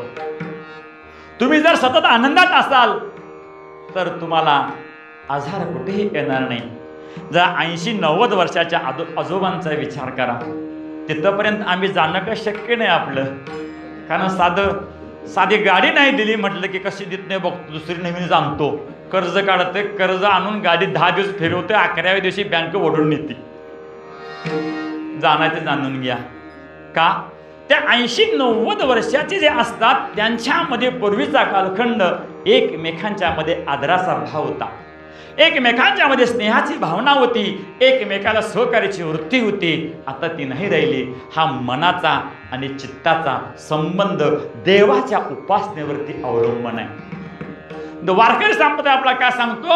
या रे लहान थोर, याती भलती नारी नार, करावा विचार न लगे चिंता कवनाची.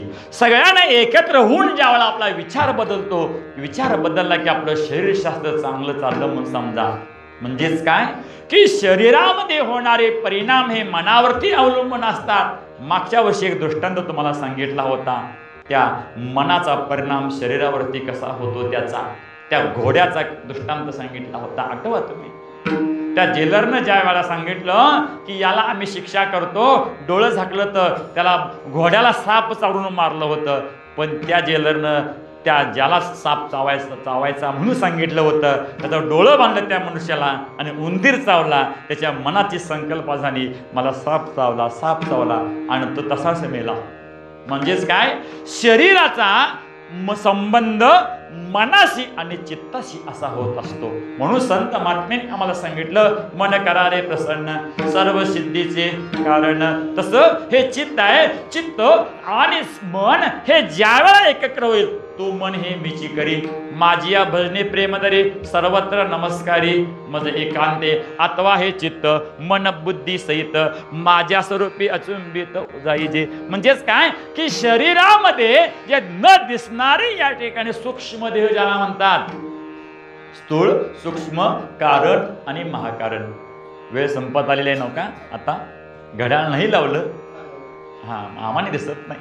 असं कसं की स्थूल शरीर म्हणजे या देहाला म्हणतात, सूक्ष्म शरीर म्हणजेच काय? मन, बुद्धी, चित्त, अहंकार ह्या ज्या वासनात्मक देह असतो त्याला दिसत नाही पण त्यांचं कार्य चालतं, त्याला सूक्ष्म देह म्हणतात.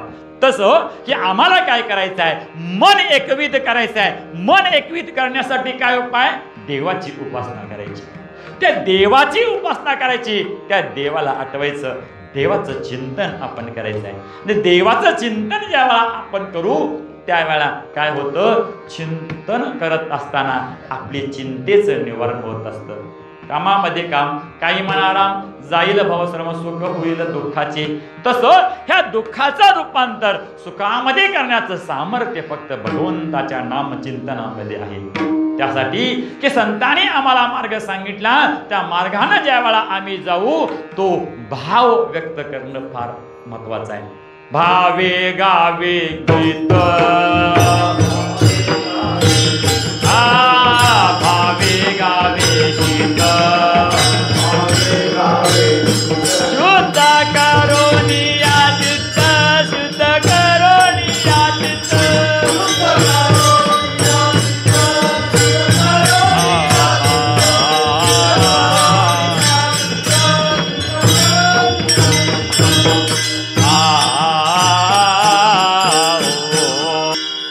काय सांगतायत? भावे गावे गीत, शुद्ध करोनिया चित्त. तुझं व्हावा आहे देव तरी हा सुलभ उपाव. का तर देवाचं चिंतन आहे, हित ते करावे देवाचे चिंतन, करोनिया मन एकविध. मन जर या ठिकाणी तुमचं सैरावैरा व्हायला लागलं तर त्या ठिकाणी पाप झालं म्हणून समजावं.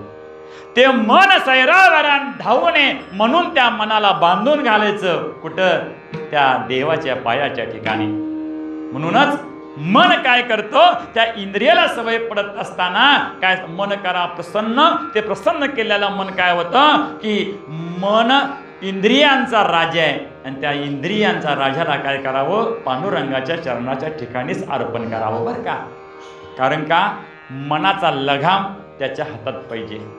कसं लहान पाडं असतं त्याला येसन नसती, त्यावेळेला जास्त वांड असतं ते पळतं, पण ज्या वेळा नाकामध्ये येसन घातल्यानंतर त्या पाड्याच्या नाकात येसन घातल्यावर दाव ज्या वेळा मालकाच्या हातात असतं त्यावेळा नुसता असा इसका मारला म्हटलं की पाड आपोआप शांत राहतं.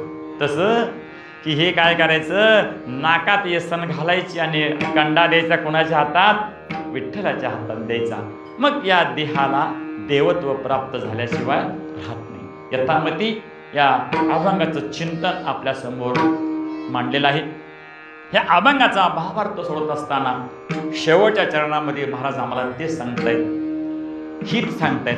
तुका म्हणे हित होय तो व्यापार, करा काय फार शिकवावे. तुकोबार तुम्हाला काय शिकवायचं बघा, कशा अर्थानं म्हटलेत, तुम्हाला पाप पण माहिती आहे, तुम्हाला पुण्य पण माहिती आहे, दोन्ही तुम्हाला माहिती आहेत, पण तुम्ही काय करताय, डोळे झाकपणा करताय. तसं करू नका. काय म्हणताय, तुमचं हित कशात आहे, त्या व्यवहाराचं दृष्टांत तुम्हाला दिला. व्यापार म्हणजेच काय, देवाला ज्या वेळा आम्ही काहीतरी देऊ त्यावेळा तो आम्हाला देणार आहे. दुकानदाराला ज्या वेळा आम्ही पैसे देऊ त्यावेळा तो आम्हाला बाजार देणार आहे. निसर्गाचा नियम आहे, क्रिया तशी प्रतिक्रिया. तसं क्रिया करल तसाच त्या ठिकाणी प्रतिक्रिया होत असतो. मग देवाच्या ठिकाणी क्रिया आम्ही काय करावी हो, देवाच्या ठिकाणी भाव त्याला द्यावा. शुद्ध भाव ज्या वेळा त्याला देतो त्यावेळा तो आम्हाला कृपा आशीर्वाद देत असतो.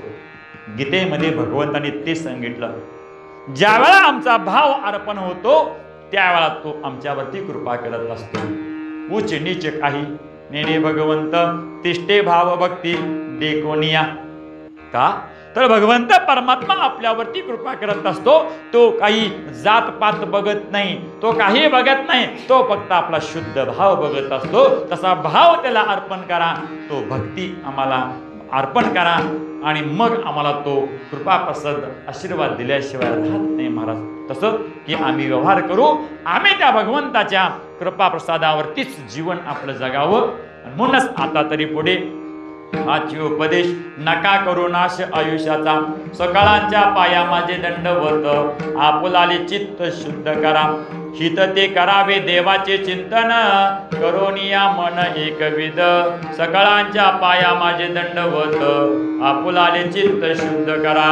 तुका म्हणे हित होय तो व्यापार, करा काय फार शिकवावे, सकाळांच्या पाया माझे दंडवत, आपुलाले चित्त शुद्ध करा. झालेली सेवा सद्गुरू माऊलींच्या चरणी अर्पण करतो. खरोखरच या ठिकाणी आनंद वाटला की तुमच्या अशा या सुंदर अशा मंदिरामध्ये भगवंत परमात्म्याच्या राऊळामध्ये भगवंताची कथा करणं हा एक आनंद वेगळाच असतो.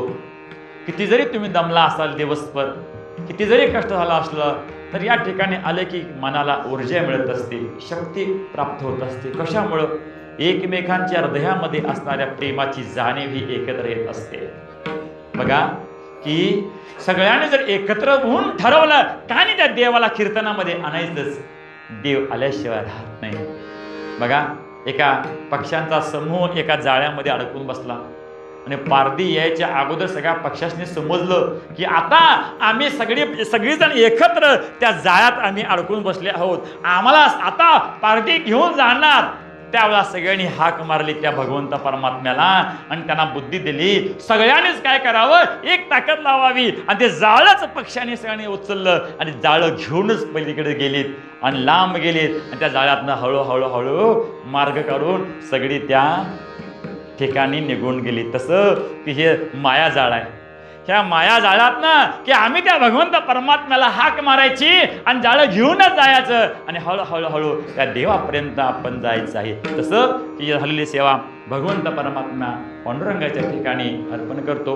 किंबहुना तुमचे केले धर्म कीर्तन सिद्धीस नेले, माझं येत जिवरले पैकपण, साळुंकी मंजुळ भद सेवानी बोलविता धनी.